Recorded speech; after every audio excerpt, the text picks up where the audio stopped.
পৃথিবীতে অসংখ্য প্রাণী আছে, কিন্তু এর মধ্যে কিছু প্রাণীকে দেখে মনে হয় এরা যেন ভুল সময়ে ভুল পৃথিবীতে এসে পড়েছে।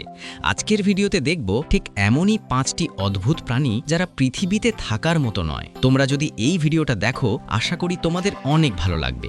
1. এক্সোলটল। মেক্সিকোর এই পানির প্রাণীটিকে বলা হয় স্মাইলিং ড্রাগন।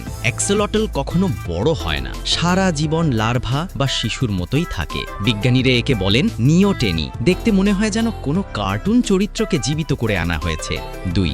নেকেড মোল র্যাট। এদের গায়ে প্রায় কোনো লোম নেই, দাঁত বড় বড় আর চেহারা দেখতে একেবারে অন্য গ্রহের প্রাণীর মতো। সবচেয়ে অবাক করা ব্যাপার হলো এরা ক্যান্সারে আক্রান্ত হয় না। বিজ্ঞানীরা আজও অবাক হয়ে এর রহস্য খুঁজছেন। 3.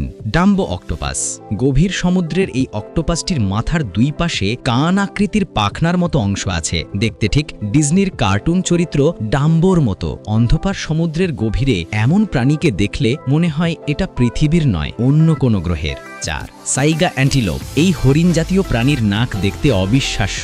বড় আর ঝুলে পড়া নাক দেখে মনে হয় প্রাগৈতিহাসিক কোনো প্রাণী এখনও বেঁচে আছে। মধ্য এশিয়ার মরুভূমিতে বাস করা এই প্রাণী পৃথিবীতে থাকার মতো নয় বলেই মনে হয়। 5. Goblin Shark. গভীর সমুদ্রের এই হাঙরটিকে বলা হয় জীবন্ত ফসিল। এর মুখের আকৃতি এতটাই ভয়ঙ্কর যে দেখে মনে হয় সায়েন্স ফিকশন সিনেমা থেকে উঠে এসেছে। 125 মিলিয়ন বছর ধরে প্রায় অপরিবর্তিত থেকে যাওয়া এই শার্ক সত্যি পৃথিবীতে থাকার মতো নয়। তো বন্ধুরা, এই ছিল পৃথিবীতে থাকার অসময় 5টি প্রাণী। এদের দেখে কি আপনাদেরও মনে হয়েছে এরা যেন আমাদের পৃথিবীর নয়? কমেন্টে লিখে জানান কোন প্রাণী আপনাকে সবচেয়ে বেশি অবাক করেছে। আর ভিডিওটি ভালো লাগলে লাইক, শেয়ার আর সাবস্ক্রাইব করতে ভুলবেন না কিন্তু।